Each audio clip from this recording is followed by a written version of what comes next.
So the second issue to be discussed tonight will be the Grey Bruce Medical Officer of Health order regarding the closure of beaches. Sorry, I'll just put on my video here as well.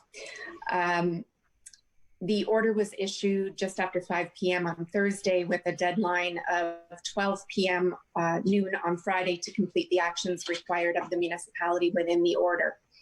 Staff sought a legal opinion respecting what the municipality was required to do to comply with the order.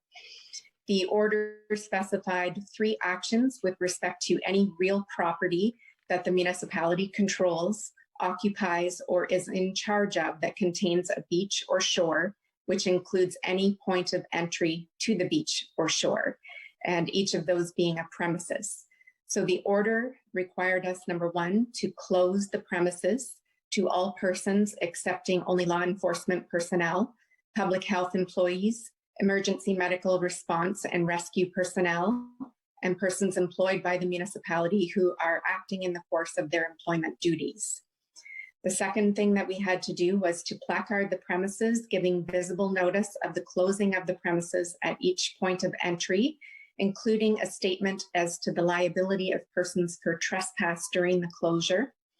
And the third item is to use reasonable efforts to advertise the closure of premises, including news media, websites, social media, and other outlets for dissemination or information to the general public, and continuing until such time as the order is rescinded, suspended, or canceled. So the following morning, staff undertook the necessary actions to comply with the order, which included the drafting of a media release and frequently asked questions, to design, print, and laminate and post signage. As you may know, there has been a significant negative response to the order and the actions taken by the municipalities to implement the order over the long weekend. And staff was on call during the weekend to monitor emails and social media and provide responses to the public.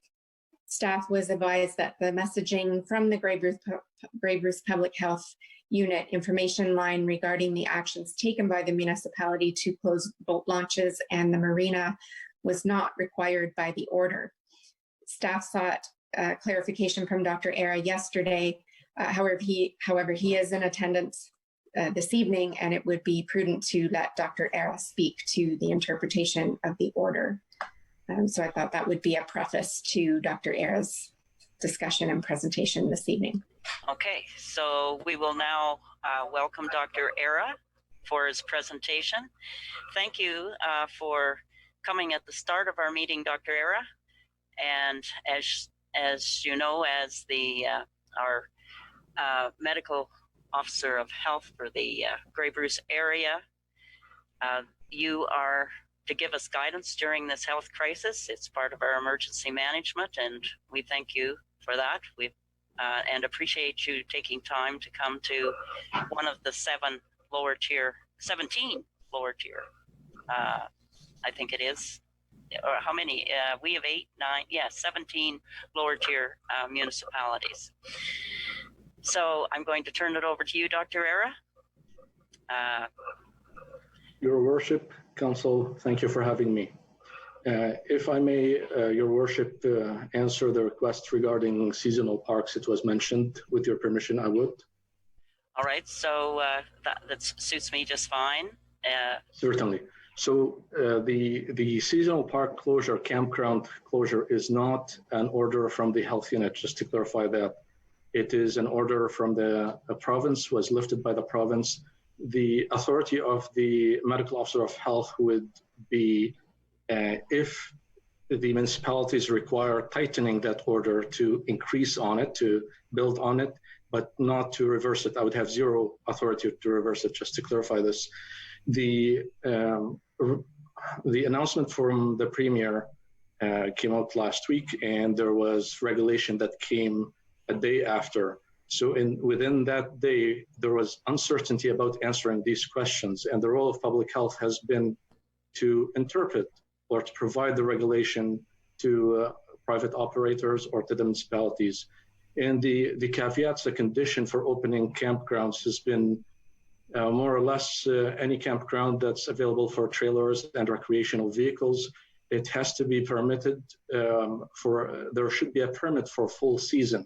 So that will be deterrent for a one-day visit or small, short duration of time visit. The campground should be full service, including hydro, including gas and water.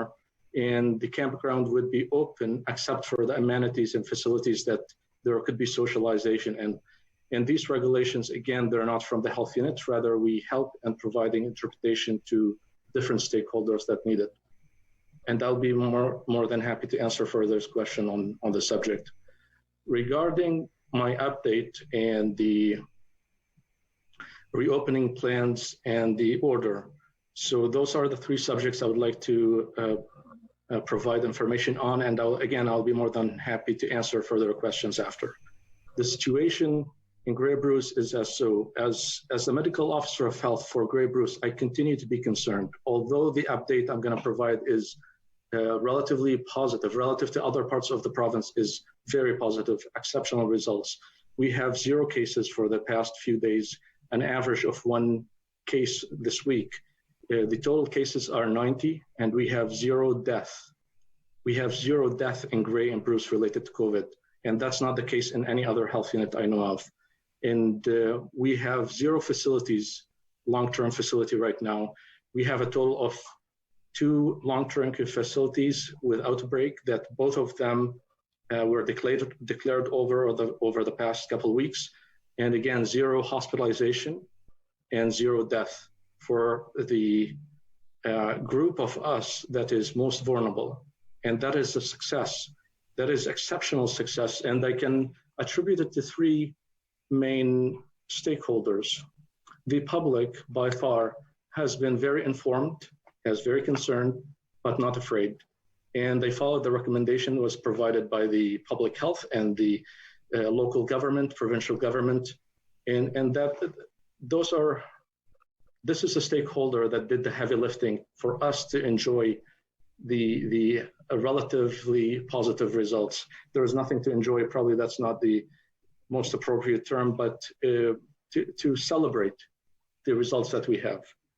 Public health has definitely played a role through monitoring, through different functions that we have, surveillance, case and contact management, outbreak management, and I can elaborate more if the council wishes.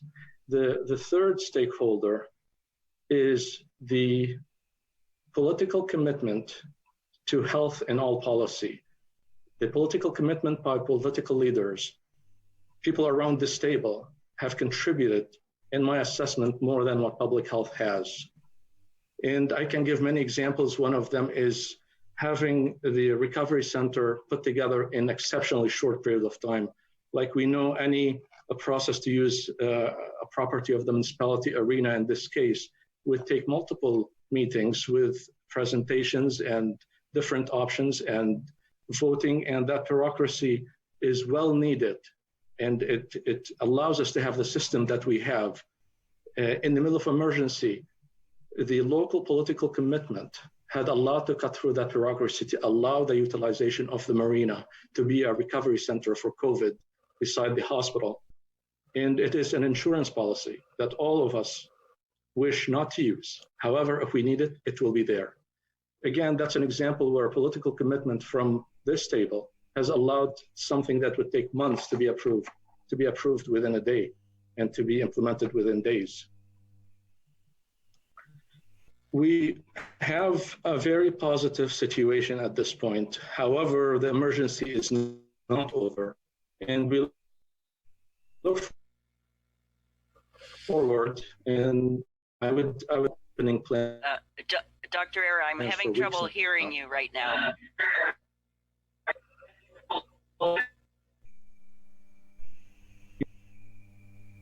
Hello? Yes, I was having trouble hearing you, Dr. Arra.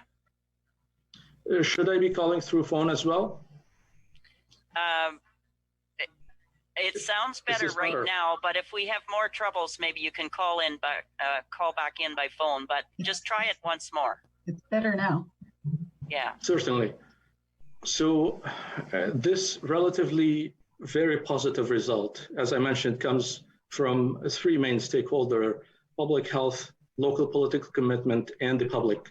We have the healthcare system, again, as insurance as insurance policy. We have not needed it so far. Public health role is to keep healthy people healthy before they get into the system and the hospital. However, they have done an exceptional job as well. Reopening plans, you might be pleasantly surprised to know that my team has been working as hard on a reopening plan as they have worked for the past 6-7 weeks to have social distancing measure in place.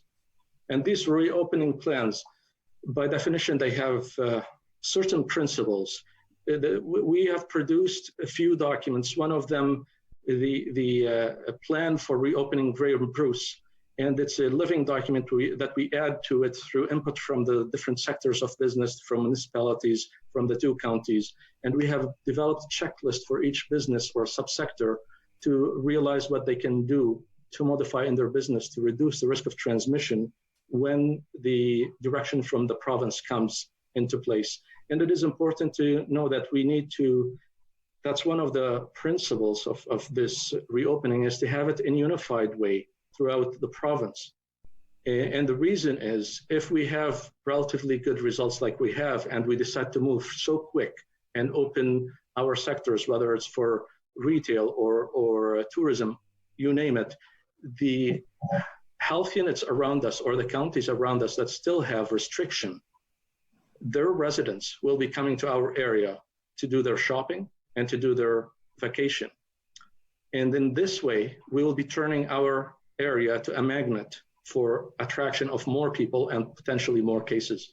And that's why the principle in reopening is always to move in a unified way with the group. And we have the same understanding like other health units and the ministry. I do believe they're using the same principles, and they are based on science, not on any like or dislike of any local or provincial player. For our area, we used the recommendation from Johns Hopkins, which is one of the most reputable medical schools and has a public health school that is more reputable even. And they have produced a presentation and principles. They've been used by different health units and cities. One of them is Hamilton, and I do believe that input has been into the provincial level as well, to the best of my knowledge. So these reopening plans are documents to answer the question of what, not the question of when.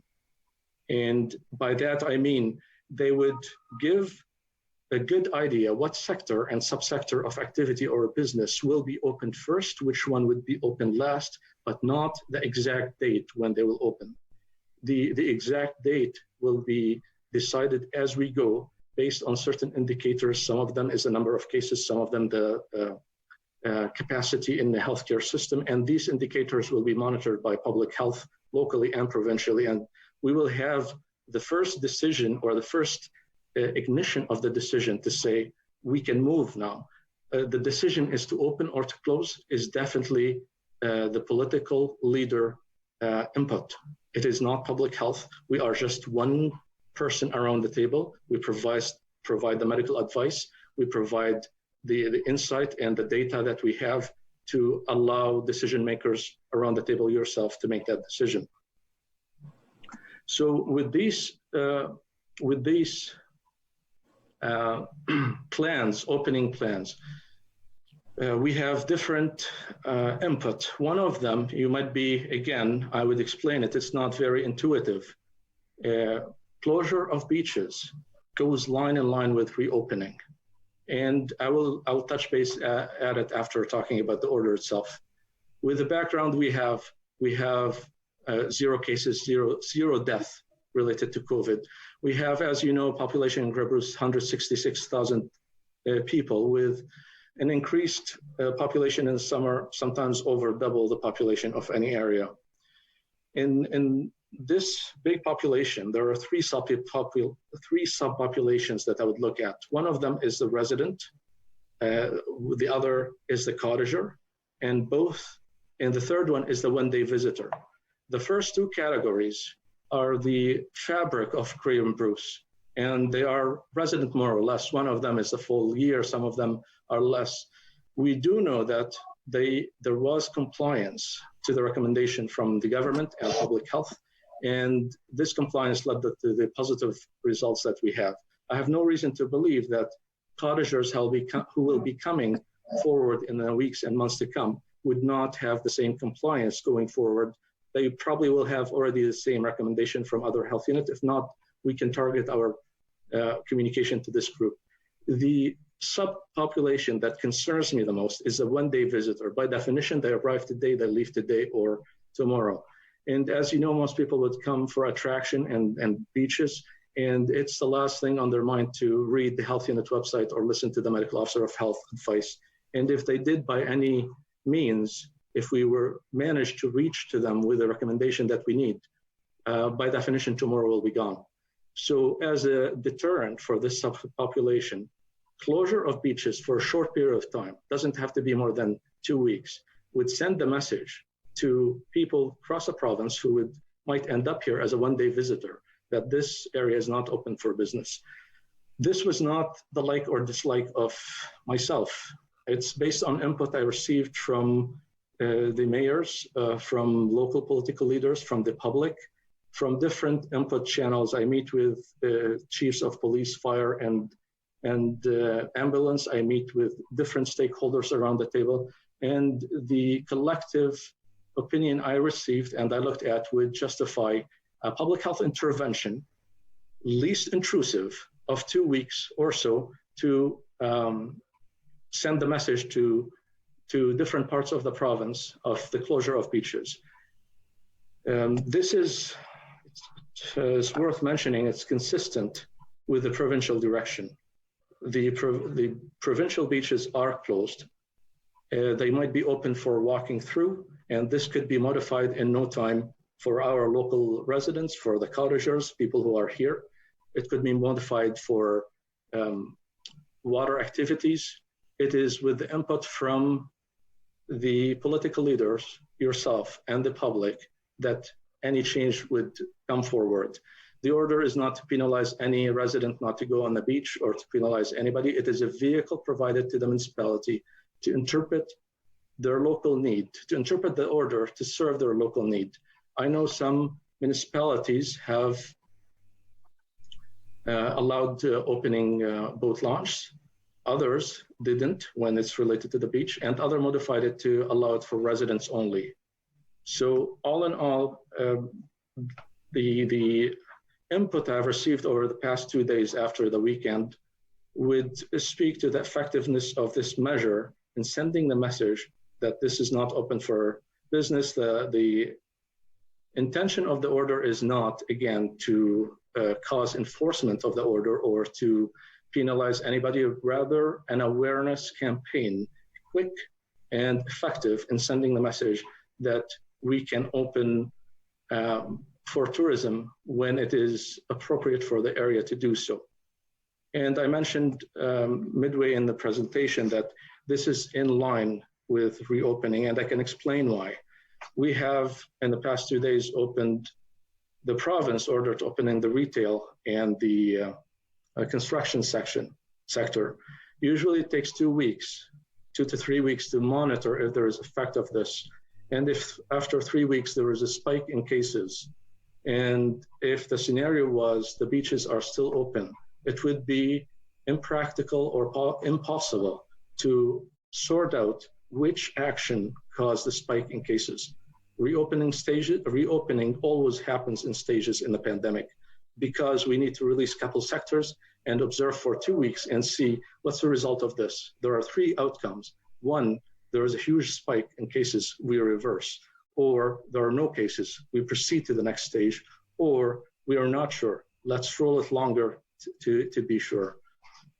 So your worship, this is my presentation, and I'm open to questions. I realize there was a question whether this questioning period could be this session or our next meeting. I'm open to either or. Okay, so council, sorry, is it okay? I was just checking with Jen over here. So council has kind of agreed that they'd like you to come back another time to discuss this. They want to discuss this in at a closed session regarding legal, etc.? Okay. I think we're prepared to discuss with him tonight too. So your council has changed their mind. I'd like an opinion from everybody that you have changed your mind, because we had agreement that you I think we can ask questions quite safely of Dr. Arra. Okay. No compromising any confidentiality whatsoever. Okay. So I just want to make sure all of council agrees. So I'm going to go around the table. Deputy Mayor Wilson. Yes, I think now's the appropriate time. And Councillor Kyler. May as well. Get it over All and right. done with. We've heard from Maureen and Councillor Glover. Yes. And Councillor Stewart. Absolutely. And Councillor Ropel. By all means. Councillor Haight. Oh, yeah. And Councillor Kennedy. I saw him say yes. I didn't hear it, but I saw. On mute. Well, somebody did. I didn't, but I don't know who's doing it. Yeah. Okay, yes. All right. So we'll have questions for Dr. Arra. And again, sorry, Anne, what do you think? what do I think? I just want to know your opinion on that. Well, I think Dr. Arra is quite capable of answering questions, and I was just following counselor direction before because of this legal thing. But Okay. I fully support Dr. Arra answering questions right now. Okay. And so I'm going to give each counselor a chance to ask a question. And this time I'm going to start with Councillor Kennedy. If you would like to, if you had a question you'd like to ask. No, just a comment, Or a comment Yeah. or a question. And Just then a we comment. can come for follow-up after. No, just a comment to thank him for the great work that his teams did in Grey Bruce, and no, that's it for me. Thanks. Okay, Laura? Dr. I'm now even more confused than I was, because back in April, the province had said that it sent out a guidance, and I'll just read it just so the public knows it. It says, and this came from the Solicitor General, and it was dated April 15th. Individuals may continue to walk through or use areas of beaches that are not otherwise prohibited from use or closed. For example, to walk, to exercise pets.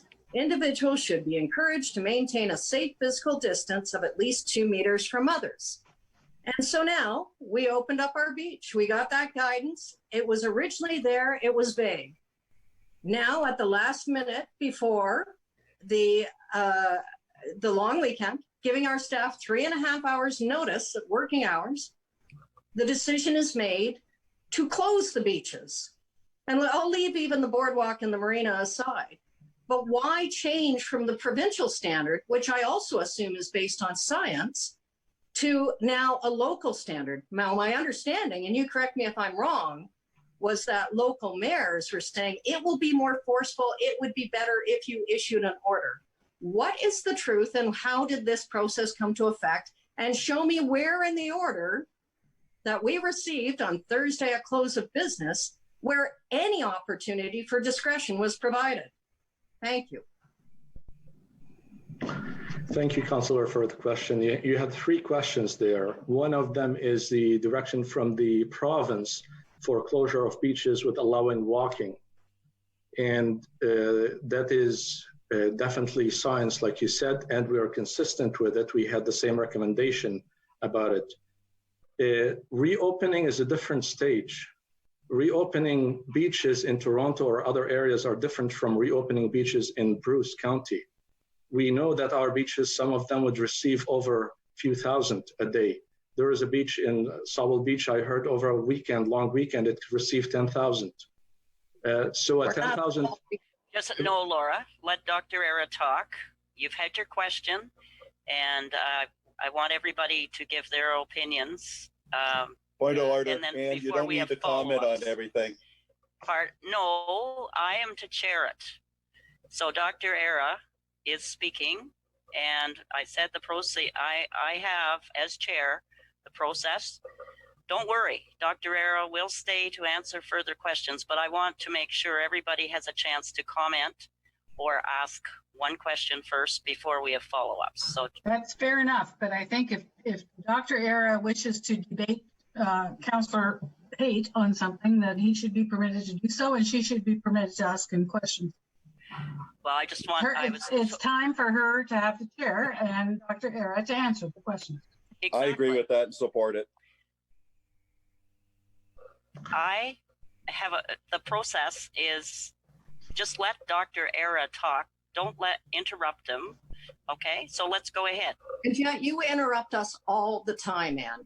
It's now been about 2 minutes since I asked him or made the comment, and you've had the floor. Let Dr. Arra finish the comment. Without interruption, please. I'm open to answer anytime I'm allowed to finish my answer. So Saul Beach, for example, has 10,000 people on over one weekend. If we average it to 20,000 visitors, one-day visitors on the beach on any day, and you ask me, should we allow 20,000 to go to the beach, visitors to Grey Bruce, or allow 20,000 people to go back to work, which is a reopening is? It's a simple question. There was part of the question about 3 hours allowing the municipality. The discussion about the order took over 1 week. As communicated with all mayors, updated them every time there is any update about the progress of communication with different stakeholders about the order. Communicated with the chiefs of police, I communicated with the chiefs of the indigenous land at least 2 times during that week. I circled back, got their opinion about different things. And in all aspects, I updated the executive part of the municipality and the mayors. So there was plenty of time. And again, the order is not meant to penalize any municipality. It's a vehicle for the municipality to execute what they see fit. Okay. Randy. Yes, thank you, Doctor, for coming on this, whatever it is. We're Zoom, I guess. We're Zooming right along here anyways. But I have to agree with Laura. I think it was pretty hastily put together and forced onto us as elected officials. We were the ones that were left to explain the unexplainable, shall we say. And it is unfortunate. And I get your drift that, well, if you open your beaches up, you might get a lot of people. Well, sooner or later, we're going to have to open our beach up, whether we like it or not. And yes, it's quite possible that we will get a lot of people on the beach. And in that case, what's going to happen? Just so that everybody knows, in that case, when it comes, that beach will be closed, and it'll be closed for a long time, and everybody will suffer. So the people that, I know we're our own worst enemy, but everybody has to understand there's a process in place and a protocol, and we as individuals in the province of Ontario right now with this pandemic have to follow. So if we don't follow it, there are consequences. And one of the consequences for our municipality right here, if this were to happen, is that beach is going to be closed and quite possibly not open until next summer. So, but I appreciate all of the work that you've done. I understand when we were dealing about the fact about the beaches being closed, we had the discussion through the OPPs and that. We were getting different opinions as to what it should be or what it shouldn't be. So I guess the bottom line for me was I wish that your department, and I'm not going to hold you to this, but I wished your department had got a hold of the elected officials in this municipality to make us aware and the reason why. And it would have made our lives a lot easier. Thank you. So yes, Dr. Sorry, communication again went 2 ways. A week before the order to all mayors, to all CAOs. If there was any need to communicate with councillors, I knew about that need, I would have definitely done it. My goal was to serve the different municipalities to execute closure of beaches before the long weekend. That's what I understand, the source of anxiety for the public, source of anxiety to many political leaders. And I take my input from and data from the group around the table and from different agencies that would do whether enforcement or different interaction with the public. To the best of my ability, this was communicated over a week. And if we look at different experiences across the province without naming the health units, some municipalities closed their beaches, others didn't. And it was based on verbal advice from the MOH. What happened is the municipalities that stayed open turned into a magnet. Again, more people would go there. And we have been extremely well served by compliance from the public, whether it's the cottager or the resident, with everybody working around the table. It is definitely not my intention to move on any item without full communication with the stakeholders. And for a week, this has been communicated to many people. If it came as a surprise to the municipality, and I trust this is what I hear, could we do better? Always we can do better. In the middle of emergency, with limited time, with a long weekend coming closer, and some municipalities passed bylaws and others didn't, I received the request and the basically input that a bylaw would not be possible in every municipality for many reasons. You're more aware about it than anybody else. The council in any municipality would have different meetings. In emergency, it's difficult to meet more often. And sometimes even if the council met, there is no decision that is made in one session. It can take longer for many reasons, whether the meeting about the content of the bylaw or the duration of the bylaw or all these things. However, to circle back to your request for input from municipal leaders, when I'm saying it, I'm not saying it because I'm talking to the council today. I've said it on every single media outlet for the past 6 months. And again, rescinding the order would come from the same input. And if I missed communicating with your council on the first one, I will make the effort to communicate with every council in Grey Bruce, not just to the leader of the council. If the leaders of the council would see fit, again, sometimes too much communication might not be as positive. I'm open for direction from the council if you wish input in the rescinding. Okay, thank you, Dr. Arra. Going next to Councillor Stewart. Thank you very much for apologizing. I think you're seeing around the council, there is some anger. Unfortunately, we were not informed. We were informed the day of. I'm a little surprised to hear that there was a week in advance. We'll take that up with the mayor and maybe the CAO. Why weren't we informed prior? We probably would have made a negative decision on this. We're going to have probably a motion later on and probably vote this against the order. So far, you've done an outstanding job. This order needed to be better communicated. It wasn't. There's a lot of anger with the council, and there's a lot of anger in the public, in our community. And, you know, we are really trying to be a lot more transparent during these difficult times. And, you know, and it just came as a heck of a shock. And people weren't happy, and a lot of the councillors were quite abused over the long weekend. So I think we will take this up with the mayor and ask her why she didn't feel confident enough to ask us and inform us what her decision was with you. Thank you. If I may, Your Worship, I didn't apologize for not communicating. I said there's always improvement in any process. And if I can go back, I might do it exactly the same. It was communicated through the media as well.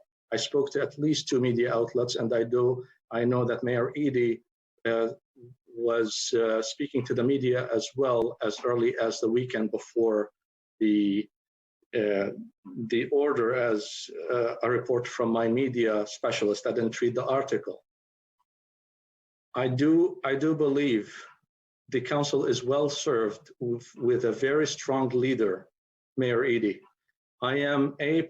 My position as MOH is apartisan. My position as MOH is apartisan, and that includes any local politics too. But the truth stands for itself. Mayor Eadie has made many decisions. I am firsthand witness to it because of being at the Board of Health. I report to the Board of Health, and Mayor Eadie is there.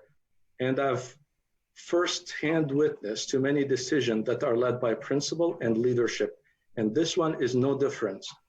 Many other municipalities would benefit from this decision that was made by all mayors.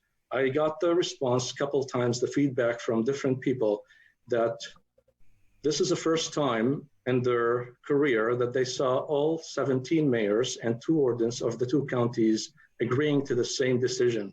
With that consensus, it is difficult for me to see that that decision is not accurate. Based on science, based on data, it is a very robust public health measure. I consulted with other MOHs, I consulted with the chief MOH, and the response was, this is reasonable. It's consistent with the provincial direction, more specifically, closure of beaches of the province. So again, I do believe I can do better next time to communicate a bit more, or specifically ask, should I come to a council?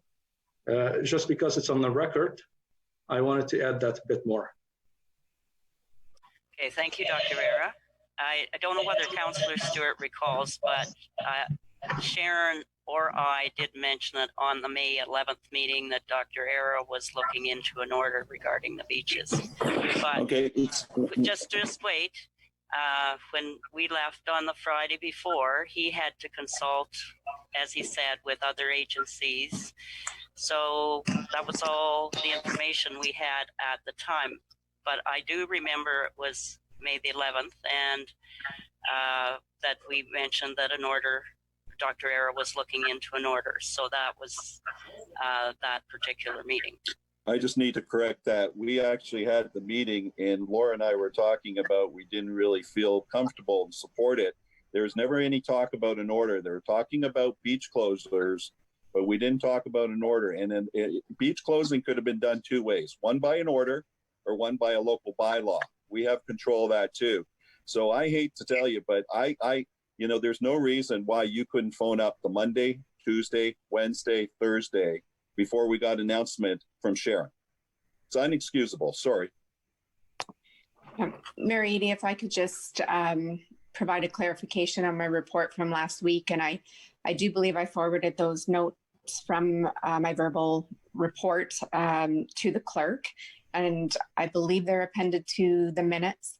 But there was discussion that there was a meeting held on the Friday, the standard meeting that's held every Friday with Bruce County officials and the medical officer of health.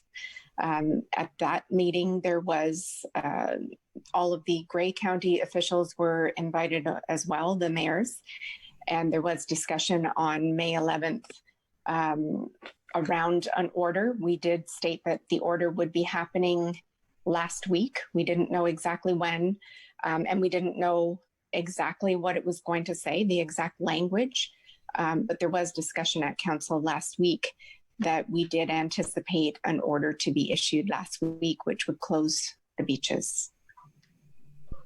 Okay, thank you. So we've had Councillor Stewart. It's Councillor Glover next. Thank you, Your Worship, and through you to Dr. Arra. Welcome to Kincardine Council. Apologize and welcome to our bit of dysfunctional embarrassment.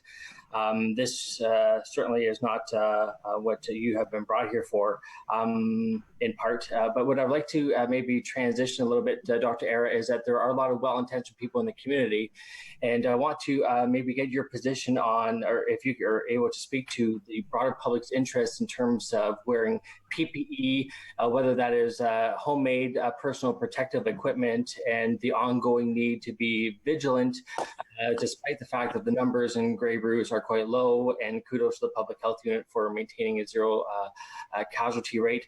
But in terms of going forward, can you press upon the viewing audience and the broader public the benefits of not observing complacency and to still observing social distancing, exercising reasonable judgment, and the need potentially or benefits of using personal protective equipment, whether it's homemade masks or otherwise, and just would like to hear your thoughts about that. Certainly. Thank you for your kind words. I do believe democracy is a very effective vehicle to govern the public, and it has different shapes. So I don't see any dysfunction, rather ability to voice the concern, and that would be very appropriate. I was trained to provide advice and service, and it's part of the jobs. However, thank you for your kind comments. Regarding PPE in public, more specifically masks and face covering, the wording of face covering that was chosen by public health in the province and different health units is to emphasize one point to the public, who many people would listen to our chat right now, that the efficacy of any homemade covering mask is very similar to the efficacy of surgical mask when it is used in public. Of course, in the healthcare system, people who are trained to use a mask and to don and doff, the surgical mask is superior. For the public, it is important to emphasize that both would work effectively as good. The recommendation to use mask in public lends itself to multiple factors. The main important two are the risk of transmission of the disease in the public, in the community, and the second one is the stages of managing an outbreak. The first one is if you had January, February, March, there was no risk of transmission that would justify using the PPE in public. In April, there is. However, social distancing was implemented robustly enough that adding the mask for anybody sitting in their home would add no benefit. Now that we're moving to reopening stages, it's the right time because there is enough risk in the community and there is enough interaction among people when we reopen and people would go back to work or different activities where there is interaction. And it is important, it's crucial to time the intervention, any public health intervention. We could have implemented in January, but guaranteed in 2 months, people will be fatigued of the messaging and fatigued of the mask itself. So it's important to hold off until the last minute where it is well needed and the recommendation would be, and that's why you would see the recommendation from different levels of public health and government has recommended this would happen now with the reopening. It is important to mention also that the protection for a person wearing a mask is not there. The protection is for the people around that person. There is some benefit of wearing a mask to protect the person that's countered with the harm of touching one's face more often because the mask is there. So that benefit is evened out with the harm. However, the remaining benefit would be to protect people around the person from the infection. And I'm open to more questions if that didn't answer the question. Sorry, there was a second part of the question about social distancing. It is again, very important going forward to ensure social distancing is there, and wearing a mask is not a replacement to it, it's rather augmentation of it, especially in settings where social distancing is not feasible. Somebody's in a workplace where 2 meters are not there, or walking on a tight, busy sidewalk. The only way to be 2 meters is to walk in the middle of the road. So a mask would become very useful in that situation. Thank you, Dr. Arra. So we'll finish next. So Councillor Couture, do you have another question or a comment? Yeah. Or comments? Yeah. Thank you, Dr. Arra. I think your explanations of simple things are helpful. What the thing is, Can't hear you the best. No? Oh. Can you just speak a bit louder? I'll speak louder. Okay. What you said when you were talking about the beach closure, you said something about who are not otherwise directed. What did that actually mean? So if we were directed otherwise by council to not close the beach, how would that affect your order, if at all? So here's the thing. When I said directed, if I receive input from 70% of the mayors that this is a terrible idea because it's going to kill the economy. So there is in the opening plans, one of the principles I mentioned, I didn't list all the principles, is the need to walk that line where the death related to COVID should be balanced with the death related to the measures we implement to combat COVID, whether it's mental health or income. Income remains the main determinant of health. So it is important to get back people into the workplace as soon as possible, especially with emergency that span. If let's say a scenario where, and it's still possible, it's not theoretical scenario, if the council here decides that we need to rescind this, it's smothering our community, I would have to calculate the data and calculate the risk and provide you with advice that you might be turning your beaches to a magnet versus the risk of how much income lost. Yeah. Again, it's equations that I would do the clinical part or the risk part, you would do the financial part of it and how vital the subsector is. At the end of the day, I do have mandate to all public in Grey and Bruce, not to Kincardine. And it happened to be in the position of the MOH to have the authority, the expertise, and the mandate. So again, I would have to balance all these things. And the input would be based on what you wish, as long as it is within safe application. More specifically going forward, right now we achieved what we want to say the season is not there for tourism in Grey Bruce. If the council wishes to rescind the order for Kincardine, if you wish it to happen, the benefit for Grey Bruce has already been there. Is there risk for your beaches? Again, that could be discussed. Sorry, I have no support for that, and I agree with what you're saying. We've had no deaths. That's amazing. That's the only health unit that has not had a death. Wow. And again, I mentioned it, and I don't mean it in any, like, I'm socially aware not to say just because I'm saying it to the council. Well, you can brag about it. The main factor is the political commitment. People look to you. If you ask anybody in Grey Bruce, well, Ian said so, nobody would know who Ian is. But if they say the council canceled their meeting, that is significant enough to sober many people.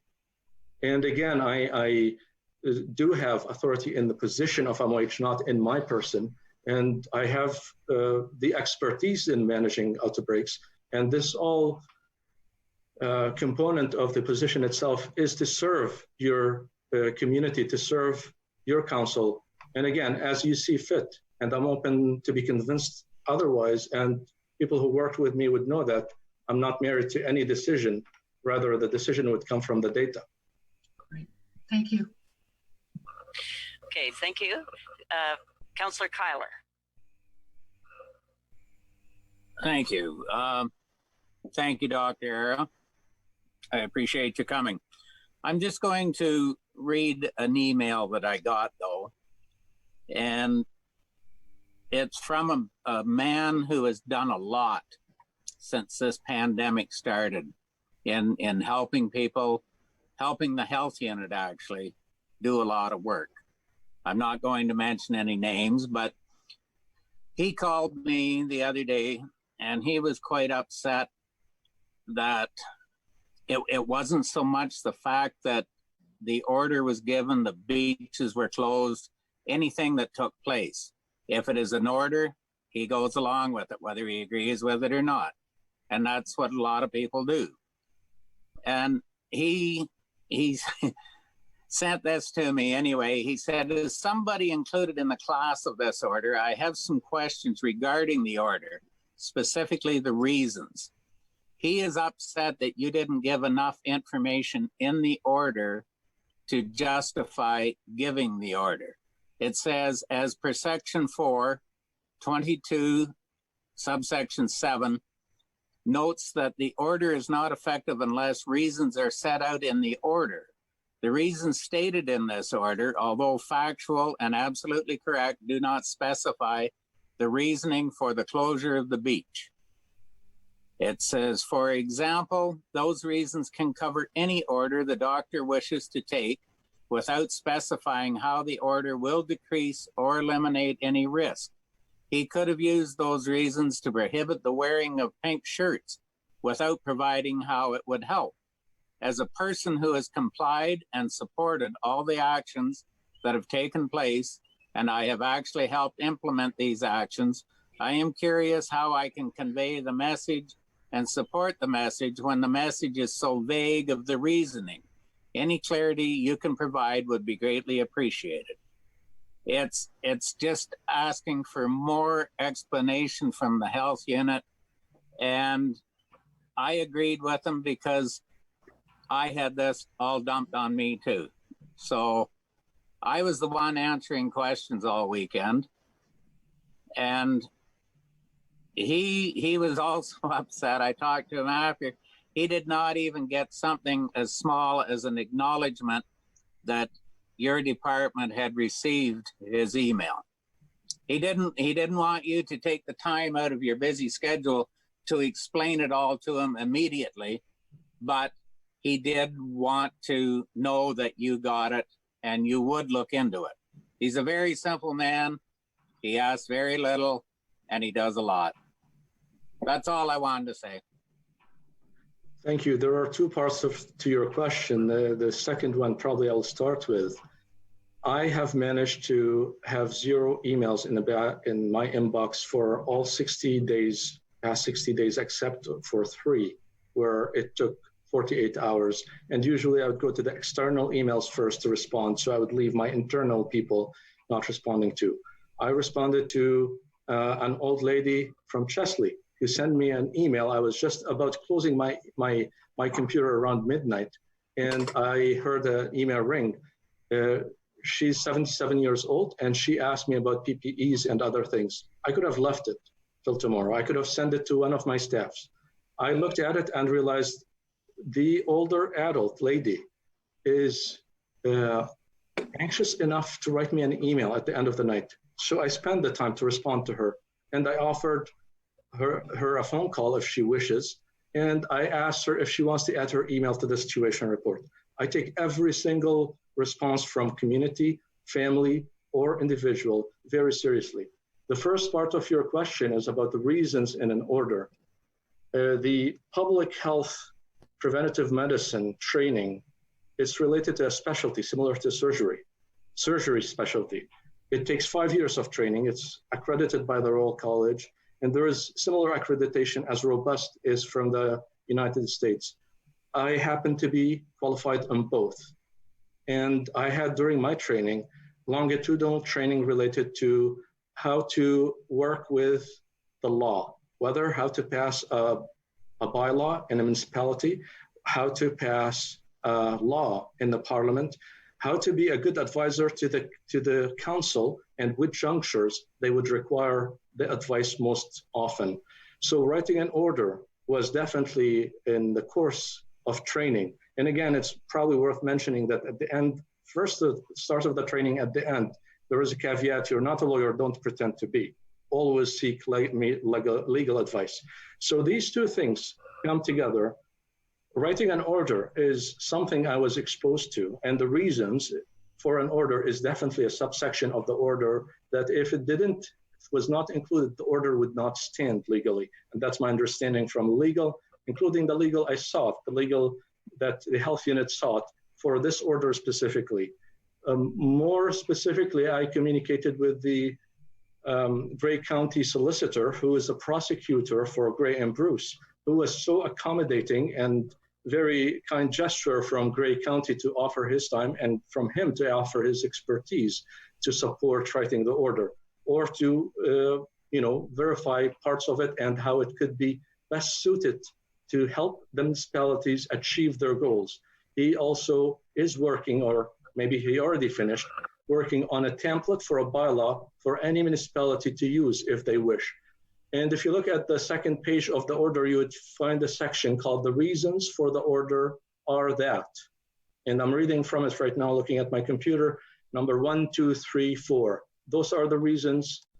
If anybody requires more explanation, as always, I'll be more than happy to meet with them. And I've done this with many people by phone. So I would encourage this gentleman, if he is hearing right now, or if you wish to refer him, I'll be more than happy to accommodate. Okay, I will talk to him. Can we move on? Maybe all this information I want is in this email that I got tonight that I haven't had a chance to read yet. And that was why we wanted to defer talking to you. I don't know. I am guessing. But thank you for answering anyway. Certainly, and if I may add, Your Worship, in any day of the week, communication using a human language falls short. We have language, it's not computer language. We always have miscommunication or miswording or, you name it. So again, like you said, this is why I'm here, to provide any clarity to the best of my ability. And I'm not saying what my team is doing and my performance is perfect. Nobody is perfect. We always are able to improve. And I look at any feedback that comes from anybody as a gift, because I know I thrive on feedback. And for Councillor Stewart, I really appreciate your word, and I more appreciate your feedback that more communication could have happened in different channels. So the redundancy of it could ensure that one channel, if failed, would not fail the whole communication. So I thank you for that, and I consider it a gift. I've never rejected feedback or looked down at it or tried to go away from it. Absolutely, thank you. Thank you all. Okay, thank you. And Deputy Mayor Wilson.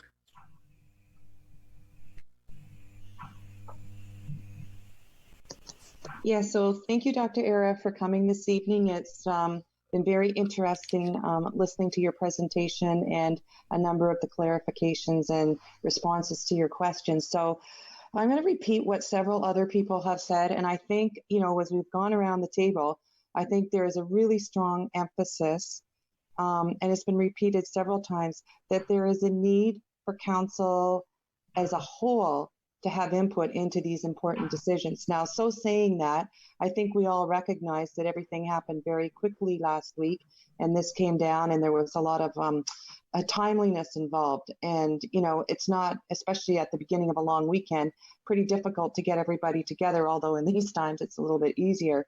But perhaps maybe some prior conversation about it might have helped. But I'm glad to see that going forward, we certainly have lots of discretion in the reopening process. So I think that's going to be very encouraging for all of us. And I do have one question. Again, it reverts back to the trailer park in Kincardine. And I just want your opinion, as a sort of subject expert, science-based. I'm assuming you're familiar with that whole, the trailer park and this whole issue.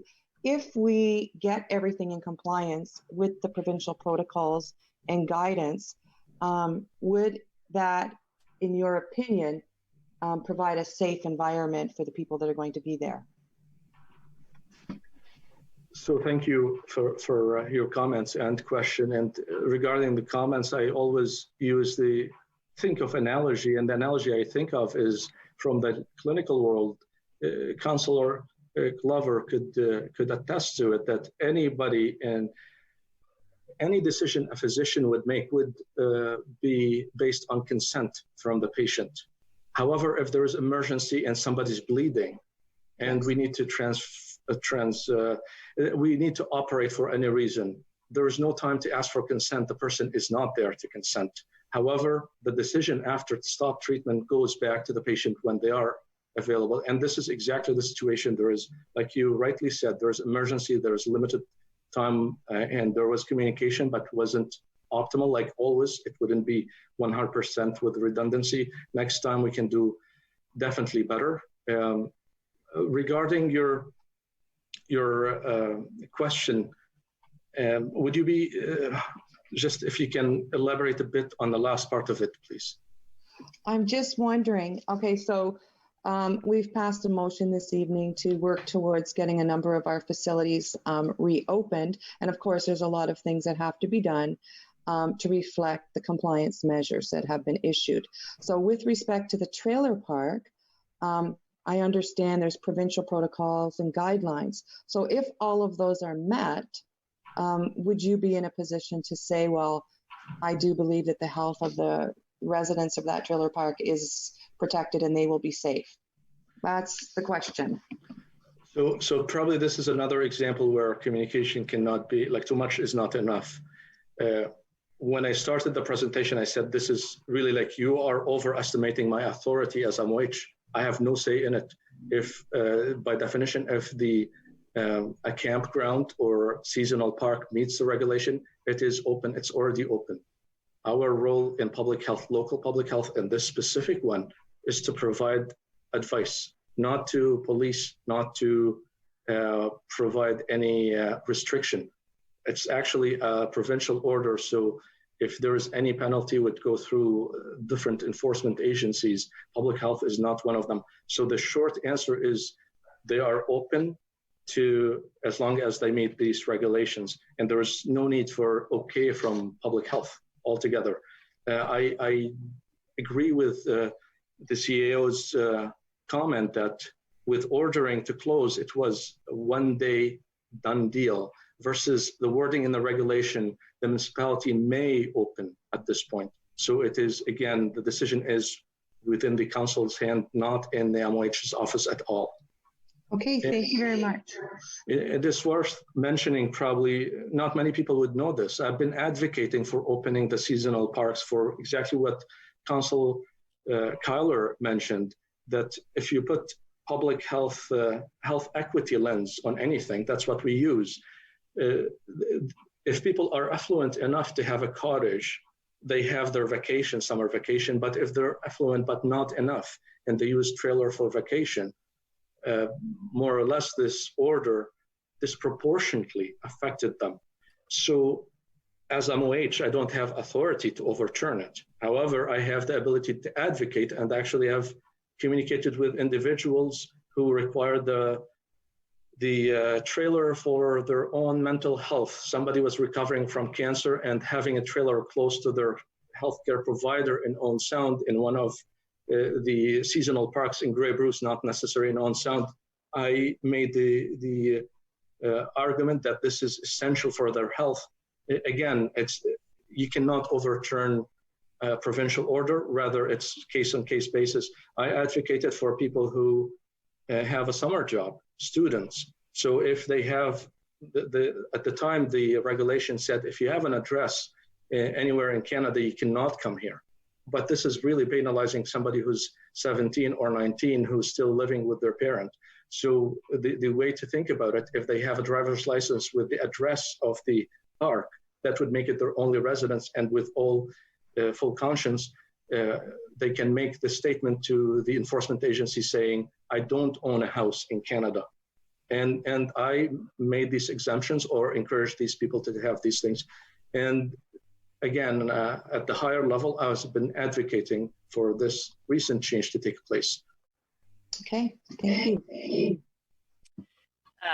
So everybody's had an opportunity for one question, and so I'll go around. If you have a follow-up question, I'm mindful of our time and Dr. Arra's time, so I'll go back to Councillor Kennedy, if you have anything to add. Just unmute. There. If you could start again, please, just a second till you're unmuted. There. Okay, Doug. Okay. Yeah, just a question. I've been asked a lot about the Davidson Center, and it's not, you know, how long do you foresee the gymnasium being used as part of a extra spot for hospital beds? And it's not a concern of mine, but well, what kind of, and it might be impossible to really give me an answer on, but it is a question I do get asked a lot by pickleball players and different people that at some point in the fall would probably want to use that gym again. But can you share your thoughts about that? Certainly. So the opening plans, again, these documents or these plans answer the question of what would open first, not when.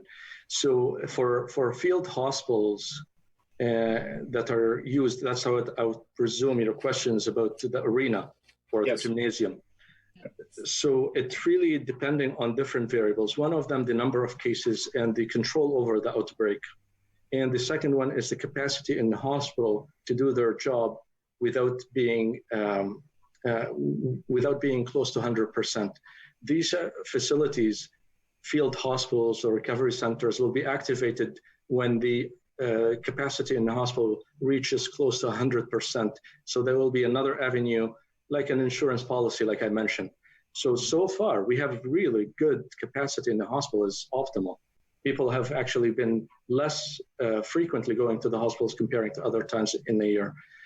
It really depends on the stages as they evolve, and the direction should come from the ministry on which stage we will be in. Field hospitals usually open in the third stage or in the second one if the capacity of the hospital is met. However, this will be really evaluated against the need for the facility in the community. So if there is a mental health or well-being requirement to use this facility for our children and to ensure they have the environment to grow, and this is going to extend for a long time, and the hospital has optimal capacity, a case could be made to dismantle these facilities early on. It is difficult to put a date on these things. Again, we can only monitor 2-3 weeks ahead of time. And this really relates itself to other question, is there a second wave? How long would this emergency would go? And I don't profess to know. As a matter of fact, I know that nobody professes to know. Any of these modeling, data modeling are based on assumptions, rightly so. You cannot model without assumptions. There are robust assumptions. But if you look in the future past two months, it's really difficult to have any accuracy. And if I did have that ability, I probably should buy a ticket to Stockholm tonight to pick up my Nobel Prize. Yeah. Thank you. Can I just make one comment? Back to Dr. Arra, just a comment. Yep, I just wanted to tell Dr. Arra, I spent the whole day today in Owen Sound Hospital and talking to nurses and staff there. They're so proud of the zero numbers that are in that hospital right now. And it was really amazing to see how positive and how happy they are about the way things are going. Thank you. My pleasure, thanks. And Laura? You know what? I think I'm going to use my time to read a motion that I drafted this afternoon. And by the way, Randy and Marie, this is what I circulated to you. So anyway, and Dave, sorry. So I'll just read it. It's like, whereas the COVID-19 virus has created unprecedented threat to the health and safety of Canadians from coast to coast to coast, and whereas Canadian public health professionals nationally, provincially, and locally have all indicated the benefit of exercise, and whereas Kincardinites, whether they be from North Bruce, Paisley, Inver, Huron, Glamis, Tiverton, Burby, or Kincardine, have over the past 8 weeks taken to the streets, trails, concessions, boardwalks, and sidewalks to walk to both improve their fitness and mental health. And whereas the province of Ontario had provided clarity on April 15th, 2020 through correspondence from the Solicitor General that OREG 104/20 with respect to beaches that, quote, individuals may continue to walk through or use areas of beaches, and that the public was encouraged to maintain a safe physical distance.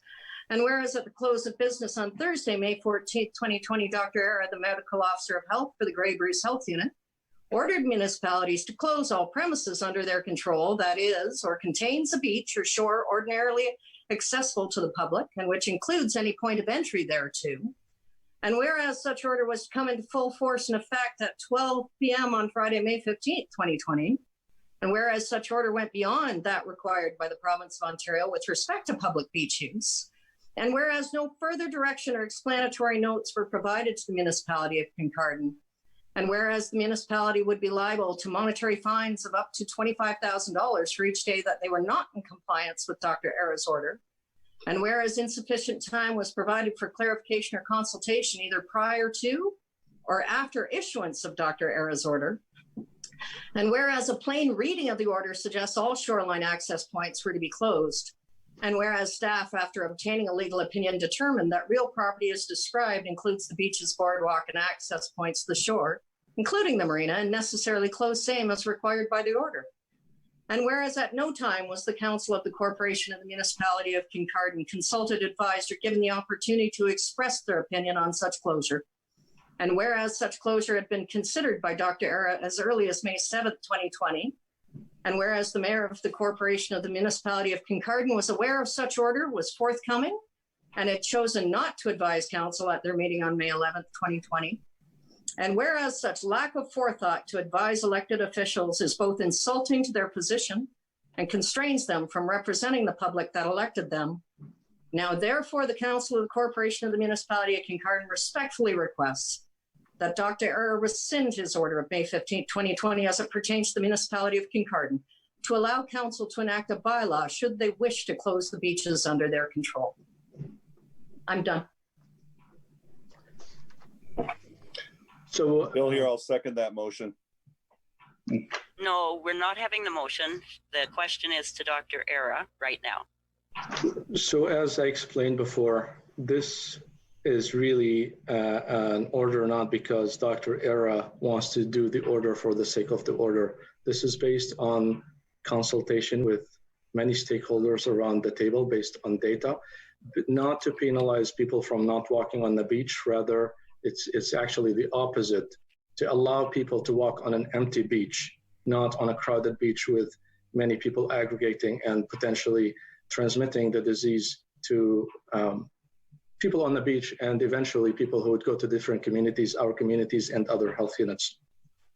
The order itself was written, devised to provide a vehicle for the municipality until they write their own bylaw if they wish. It is not to penalize the municipality with any penalty.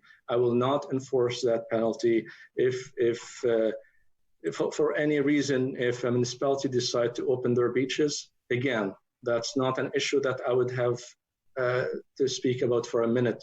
It is, the order is a vehicle, fast, but vehicle. Instead of a bylaw taking a couple of weeks or a couple of months, this order is here for the municipalities to utilize it if they see fit. And if there is a bylaw produced by the municipality, by all means, I will be rescinding it. If there's no bylaw, but there is a wish from the council to reconsider the order to be rescinded, I am, again, more than open to be convinced this is something good for the community, or not even convinced. If there is a discussion with a decision from the municipality to see this is good for us and having the order would put us in jeopardy, it will be rescinded as you see fit. Rescinded, sorry. Okay, thank you, Dr. Arra. Next, we have Randy. Nothing further, thank you. Okay, Bill. Thank you very much for being so upfront and honest. It's unfortunate that we didn't see you on that Monday, Tuesday, Wednesday, Thursday to really explain this. You're a very honorable man. You've done an outstanding job for us. I mean, considering you only taken on this responsibility back in January 2019, and all of a sudden you're faced with a pandemic, so you deserve a lot of credit. But I do think that we have an issue. The council has an issue. Laura, would you like to make that motion? I'll second it. No, we're finishing with Dr. Arra first because I'm mindful of his time.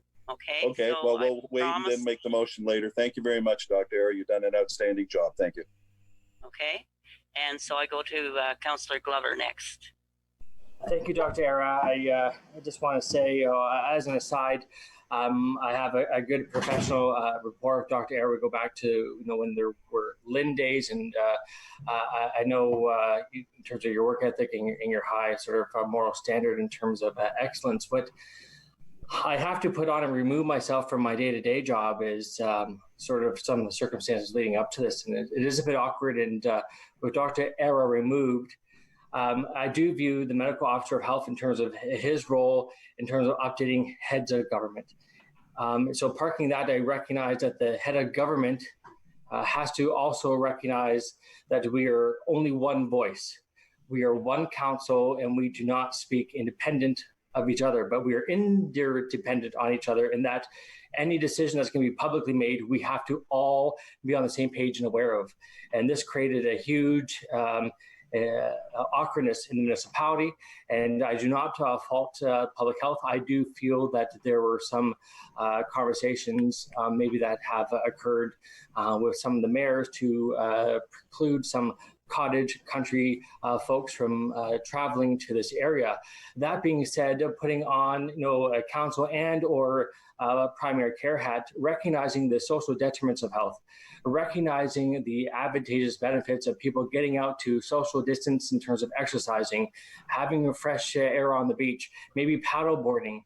It was quite awkward to try to articulate to people over the weekend why they could go to Canadian Tire and pass each other in lines, but could not exercise social distancing on the beach or the boardwalk, but could run on the sidewalk or use the trails. I do recognize that this order from Medical Officer of Health did not try to preclude the municipality, but by inadvertently not being transparent with council, we had been led astray by, dare I say, our leader at this point in time. So that being said, Dr. Arra, I certainly respect all your contributions going forward. Also want to impress upon the broader public and viewing audience that we are not complacent. We recognize that in history, pandemics, sometimes second waves are worse than the first wave, albeit with the proactive measures put in place by public health locally, we have surpassed that expectation and have mitigated the worst case scenario. But that being said, we are not limited or exhausted by falling into the trap of becoming complacent and having that course and trajectory established by public health reversed by people not exercising social distancing. The fact that the province is lifting some of the restrictions, dare I say it, relaxing some of the restrictions, is not licensed for the public to feel as though social distancing is no longer the case. This is our new reality. And I just want to impress upon the ones we will be still in this cautious state of peril. Sorry, Councillor Glover. And to have a credible public faith to the electorate that put us here, and try to recognize that the information coming to us through a weak mayor system is going to make itself to all of elective council who, by virtue of this office, are only one voice together. They're not one person leading this corporation. It is all of us. Oops. So I think he's lost it. Have you? Well, you've lost your connection, Councillor Glover. I feel like I've just rejoined. Can you hear me? Yes. So just wrapping up, if you didn't hear me, I just want to say thank you to Dr. Arra for your leadership going forward, and do recognize there's some awkwardnesses internally that we have to clean up and figure out how we are going to write our own internal ship going forward to solidify the public trust and confidence in us, and that all information known to one member of council is disseminated to all members of council, so we can get behind this or have our moments of commentary to assent or dissent about this. So Dr. Arra, thank you very much, and appreciate your opportunity and willingness to attend this council meeting tonight, and going forward looking to working with you in the public health going forward with this pandemic. Okay. Your Worship, if I may, thank you, Councillor Glover, for your comment. It's probably worth mentioning, adding just to my previous answer to the previous question, that it takes 2 weeks to evaluate any public health intervention. and that 2 weeks is not based on the like or dislike of the MOH. It is based on the science of the virus. The incubation period of the virus is 7 days. So if over this past weekend, if the beaches were open or we closed the beaches, any person who acquired the virus over this long weekend, it will take 7 days for it to surface with symptoms. It takes usually a day or two to be recognized as symptoms, then the lab test to come back 3-4 days. You put it all together, it's 15 days. So again, the increment of 15 days is essential. If the council requires or considering a motion or a decision about rescinding, just my advice as MOH and for Gray and Bruce, all Gray and Bruce, not just for Kincardine, is to consider the time frame of 2 weeks whenever you see any change related to this intervention or related to any other interventions down the road. Thank you. So, Councillor Couture. I have no idea what to say. I appreciate what everybody has said. I actually don't know what to say. I have been very impressed with what Dr. Arra has told us, and I very much trust him and know what he's talking about. I think he is working from the science, and we are working from the politics, and that's totally different. And I think we have to do both. If our beach is closed, our beach is closed. If our beach is open, our beach is open. I don't know what to say, really.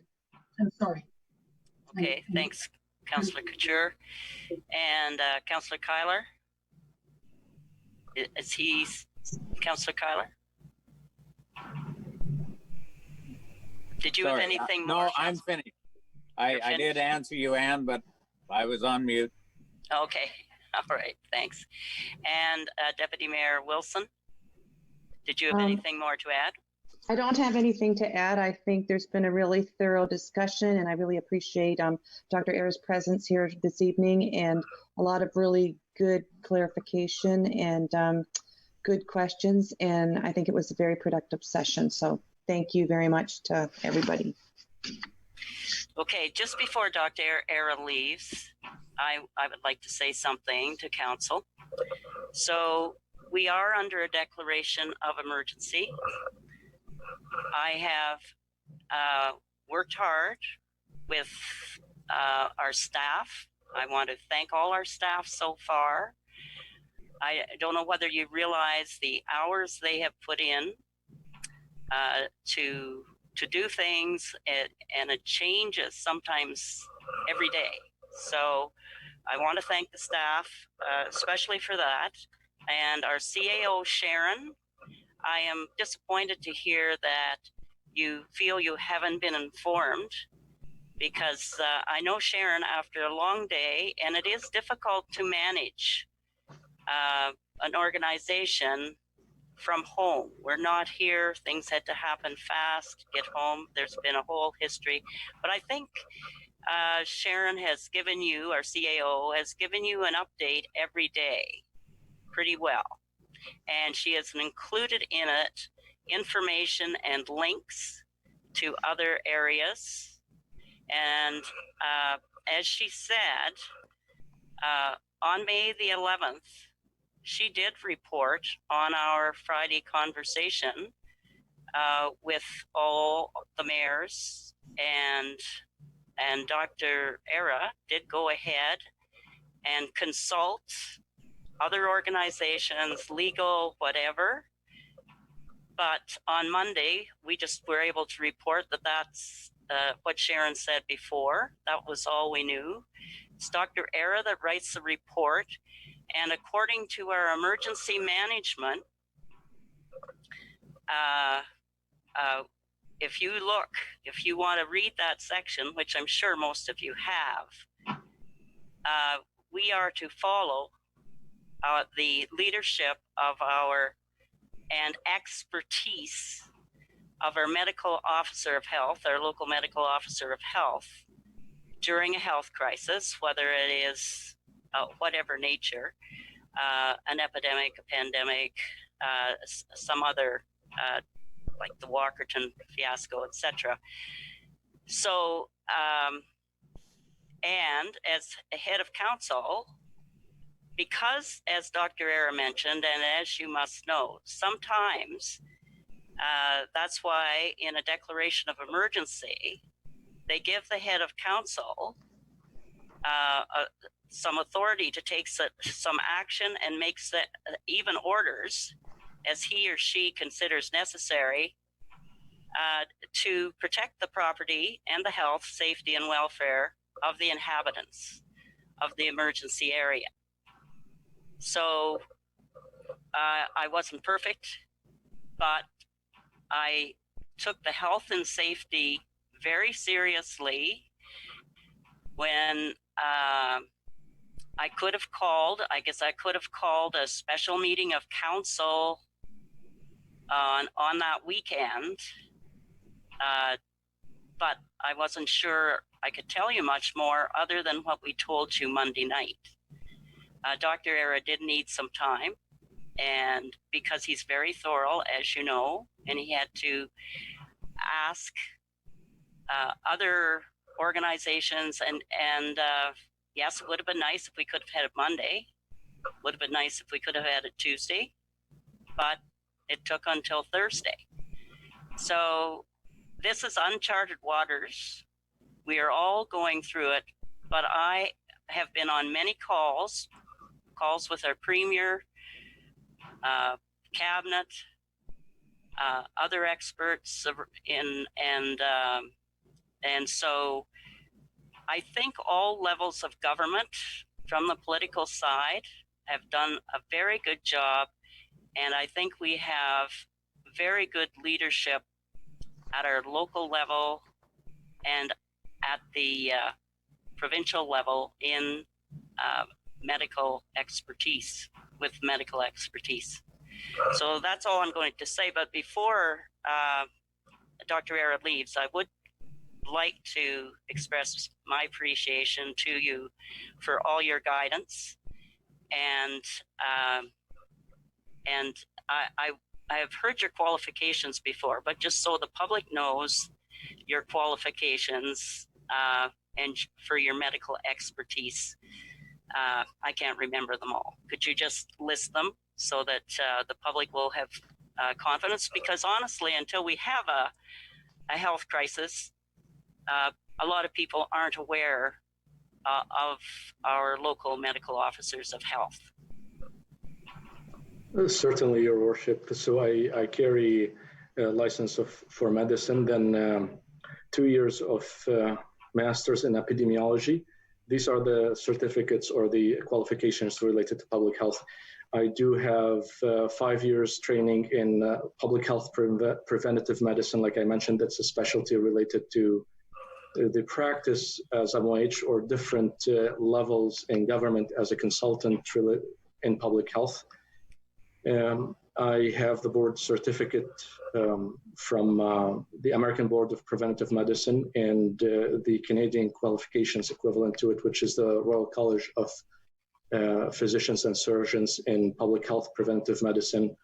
I did have, during my Master's of Epidemiology, I did a second degree in university teaching, or certificate in university teaching from the University of Western Ontario, both epidemiology and the certificate of teaching.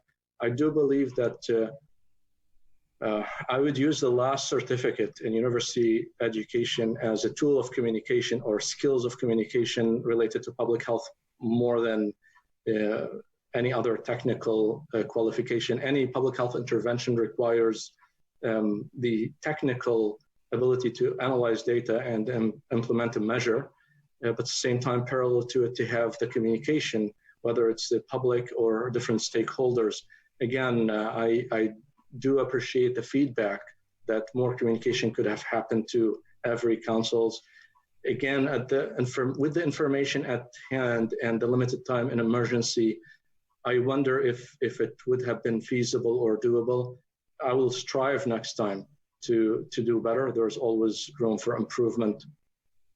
And again, I want to point out one point, just because it was mentioned in an earlier question and later by Councillor Haight, that the Dr. Arra ordered